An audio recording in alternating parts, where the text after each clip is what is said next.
So women should be empowered. We should be equal to men these days. We should have the same status and the same pay, but we don't quite have equality yet. Patriarchy is still in play in society, and that's why sometimes women kind of get tricked into doing things that aren't good for them. And let me explain this. And I'll explain this in a story of when I was 10 years old and figuring out my own sense of self-empowerment and self-esteem. So I think women actually get tricked into behaving in ways that give them low self-esteem by the mainstream media. And I have fallen into this as a child as well. And I'll explain how it works. So women kind of get told like it's okay to wear like skimpier clothes. You can wear the low cut shirt or the high cut skirt and it's not gonna matter. You can look sexy and cute and it shouldn't matter. You should still be empowered. You should still have high self-esteem. The problem is the influence of patriarchy has not fully disappeared. And so when women behave in these ways, when they wear the low cut skirt or the high cut skirt or the low cut top, and then they post the image publicly on social media, or they go out in public, like going to the bar dressed that way, unfortunately, it sends a message to men, and it's not the best one. And I wish I could say that it didn't. I wish I could say that men never think that way.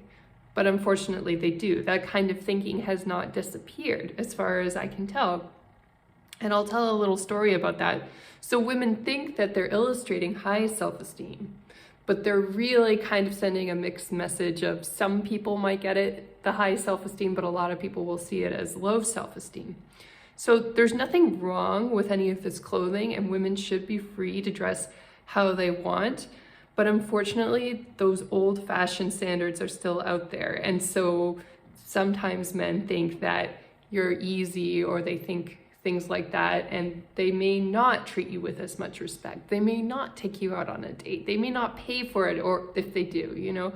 And that's because they still have that subliminal messaging in your head. And you can tell them that they should take you out on the date and that you should do these things, but just saying it, unfortunately, does not necessarily reverse the belief that they may have in their own mind.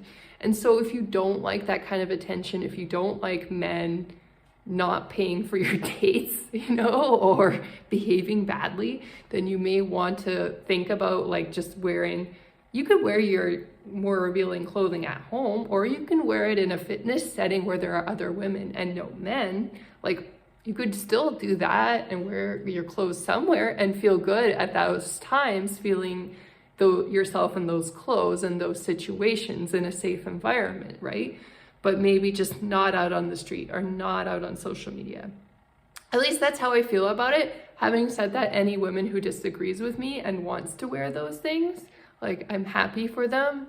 I'm all for it. But I'm just saying, if at any point, like, gentlemen don't treat you properly when you're dressed that way and you don't like that result, that's because of the old residual patriarchal influences that are still around in society.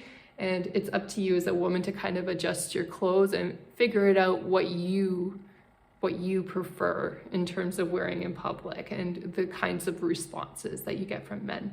But it's not just about the clothing. Like, the clothing is really just a superficial element. That's only the surface level. Unfortunately, it goes a little bit deeper than that. So I'm going to tell you about this mistake that I made, an interesting mistake that I made and learned when I was about 10 years old.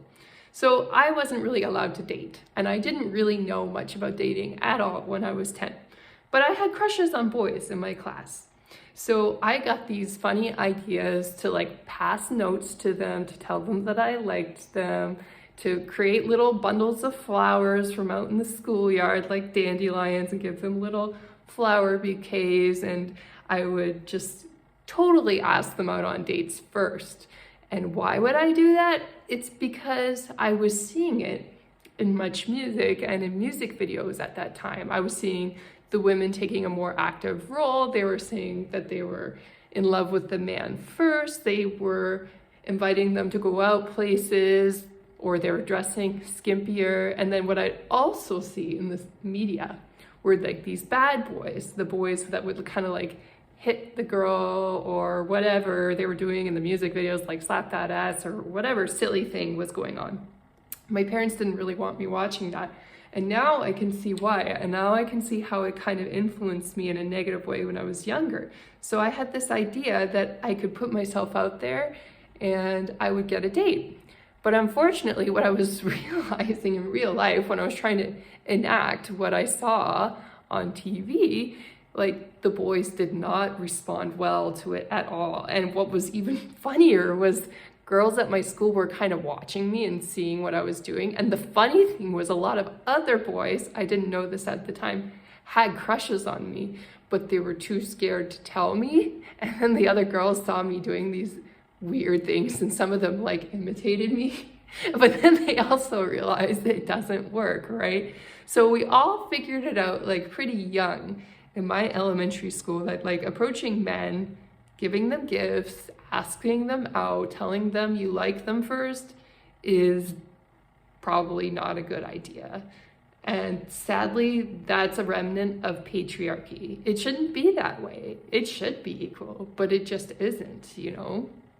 And that's a big life lesson that I got. Unfortunately, music videos portray the opposite because that's very convenient for men to have options. And, you know, the men in those music videos enjoy having a lot of attention from women, regardless of how it's coming to them, you know? But when you actually try to enact that in real life, 99% of the time, it really doesn't work. And yet it's so funny as women, we get these messages, go for the bad boy, you know, go for the guy that's unavailable or dating everybody else, you know, instead of being like, oh, maybe I should observe their behavior and find out whether or not they're a good person, you know, logical, good idea. But, you know, that's just not what we see portrayed on the media. Not very often. We're not hearing songs very often and being like, I'm gonna observe that you are a good person and then I'm gonna choose to date you. Like, it's not like that usually, right? It's more like, oh, I have these feelings, I'm gonna say it out. But it doesn't really work. And that's with respect to all those artists, they're doing it for a reason, right? It sells, people enjoy it for entertainment purposes. But what I'm just saying is that entertainment doesn't actually work in real life. In real life, what you actually need to do, and this is what I think is really true and really important, is you actually need to find your soul family and friendships first and learn to give and love there unconditionally and be your authentic self in those places. And then when you enter into romantic relationships, sorry, I have a bit of a residual cough. Basically, I'm not saying you can't be your authentic self, but I would say play it very conservative, just because the nature of personal relationships and marriage these days, it's very fragmented. And so a partner that could be your closest person can become somebody you really don't like if you divorce them, or, you know, your ex, you know, in a less serious situation. But like, then all those personal things you've told them, you don't really like that you've told them if things don't go well, right? So I'm not saying you shouldn't tell them anything or you should put absolutely zero effort, but just be very conservative with what you do tell and get to know them, observe their behavior, reward good behavior with more information about yourself, I guess, when the time is right. But also be aware that some people just really lose interest too. When the minute you say I love you or you start a relationship, some people just have short attention spans. I guess that's a good way to like put it. And then they will start getting bored and looking around at other people the minute you commit. Having said that, am I saying don't never commit? No, like that's also kind of limiting yourself. But be aware that these things happen and just try to keep your interests and your hobbies going on the side. And don't ever put too much of your emotional time and energy into a relationship. Always keep a separate identity of yourself outside of a personal relationship with your friends, with your hobbies.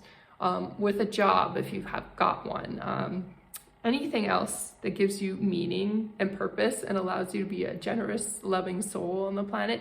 Put your time and energy into those things. And then let the relationship kind of evolve naturally and let it be what it's going to be. But don't put too much romantic thinking, idealism, time, energy into it. Not more than what the other person is giving. Just kind of be almost like a scientist and see what they're doing. And then respond in kind. Definitely respond when they give you energy. Respond and give them energy back. But don't overwhelm them and overload them with your energy first, especially when you're a woman. Just be really cautious about that. You know, our bodies are a little bit more vulnerable than men's bodies to getting sick and stuff like that. And so we are a precious commodity. We have to take good care of ourselves and good care of our health. And we're not doing that if we are giving up, you know, our personal bodies too easily to men, if that makes sense, you know. But that's a personal, you know, matter to decide when that's good timing for you and all that. But just be aware that you are a precious body and that you shouldn't just trash it or destroy it, you know. Our body is our temple of our wisdom and our soul. So you don't want to do anything to mess it up, if that makes sense. I hope you're all having a wonderful day. I hope you all got this video and got what I was saying. It was a bit more of a personal video, a personal life lesson when I was 10 years old, but I don't mind sharing it now. It was a bit embarrassing then, but like it's been a while and I was 10, so it's understandable. Some people are still learning these lessons at age 50, so at least I got it early. I hope you're all having a wonderful day. Take care.